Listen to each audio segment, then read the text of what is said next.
उत्पादनांवर आता ORS नाव वापरण्यास मनाई करण्यात आलेली आहे। अन्न व्यवसाय संचालकांनी त्यांच्या खाद्य उत्पादनांमधून ओरल रिहायड्रेशन सोल्युशन अर्थात ORS हे नाव यापुढे वापरू देऊ नये असे निर्देश बुधवारी भारतीय अन्न सुरक्षा आणि मानके प्राधिकरणाने सर्व राज्य आणि केंद्रशासित प्रदेशांचे अन्न सुरक्षा आयुक्त आणि सर्व केंद्रीय परवाना प्राधिकरणांना जारी केले। हैदराबाद येथील बालरोगतज्ञ डॉक्टर शिवरंजनी संतोष यांनी यासाठी गेली अनेक वर्ष लढा देत तेलंगणा उच्च न्यायालयात धाव घेण्याबरोबरच पंतप्रधान मुख्यमंत्र्यांना पत्र लिहिले होते।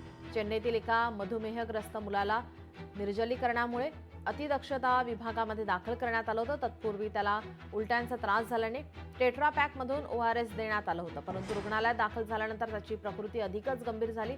अन्य एका घटनेमध्ये जळलेल्या जखमांवर उपचार घेणाऱ्या तरुणीची प्रकृती निर्जलीकरणामुळे गंभीर बनते। तिला ORS देण्यात आलं होतं। असे दोन्ही घटनांमध्ये सीलबंद विविध चवींचा ORS हा समान धागा होता।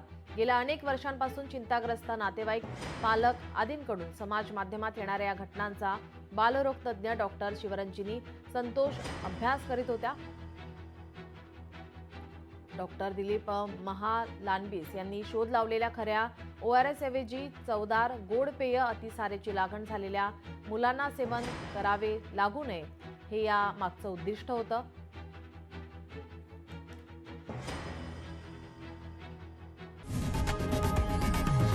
लोकशाही मराठी ऐका, पहा, जागरूक रहा।